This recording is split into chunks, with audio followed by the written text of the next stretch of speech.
of the second speaker or second personality who had a great impact on my life, and that was Dr.Israr Ahmed. Dr.Israr Ahmed, may Allah grant him Jannah, he was one of the best Urdu-speaking orators in the world that I know of. So I traveled all the way to Pakistan in 1991 to meet Dr. Israr Ahmed. He was a medical doctor. He wasn't trained in any Islamic institute or Islamic university. He was a medical doctor inspired by Maududi, Jamaat-e-Islami, went to Tabligh Jamaat, then started his own organization, Tanzimul Islam. I went to Lahore to meet him. And I was shocked at his simplicity. The command that he has over the Quran. He also speaks in English, but mainly in Urdu. And I was impressed by it. So I purchased all his video cassettes and added to the video cassette library. And to cut the story short, I learned many things from him. I'll just mention two important things I learned. Number one, he told me that I told about my background. I'm a medical doctor. I've just passed. And in 1991, I finished my medical studies and I was doing my internship when we started the organization. In 1991, in 1990, I finished my medical studies. For 1 year, there was internship. And during internship, I had more time, so we started the organization. So I told him, I've just finished my medical studies. I would like to become a surgeon, do my MS, and I'm interested in Dawah. So he told me, son, you have to choose between the two. Either you choose your medical practice or Dawah. I, being a medical doctor, I practiced for 7 years and tried to do both. I could not. If you want to specialize, choose between the two one thing.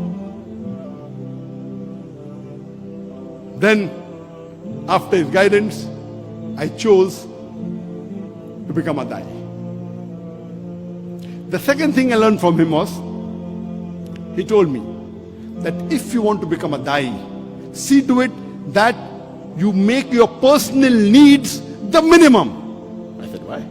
He said, if you make your personal need the minimum with the least amount of monthly requirement, you can speak the truth more easily. You won't have to depend on anyone. You won't have to depend on please someone who's paying your salary. See to it that your needs are the least. And I saw that he had such a big institution, but what a simple man Dr. Israr Ahmed. May Allah grant him Jannah. And this thing, that not to spend excessively, was one of the cornerstone of my success.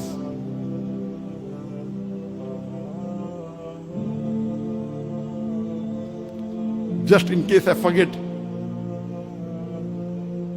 towards the end I may tell you, but today I require only 2,000 ringgit a month for me and my wife to survive. Only 2,000 ringgit. Very comfortably. Very comfortably. Not for my Dawah activity. Dawah activity, though I have travel, fly, I pay my own money, that's different.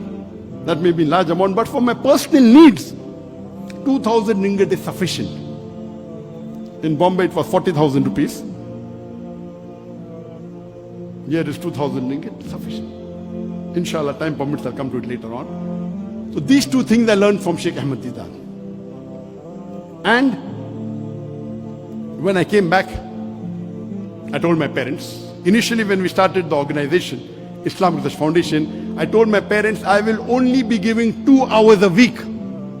Because once I finished my internship, when I joined the MS surgery, I have to be there 24/6 or 6.5. Maybe I get half a day in a week free. So I spend some time with my family and 2 hours in this organization.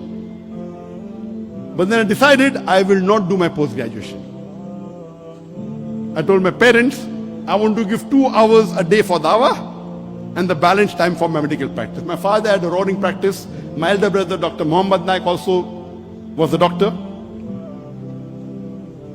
And my brother, he was a very good orator. So when Shaykh Ahmed Didat came, he was the MC.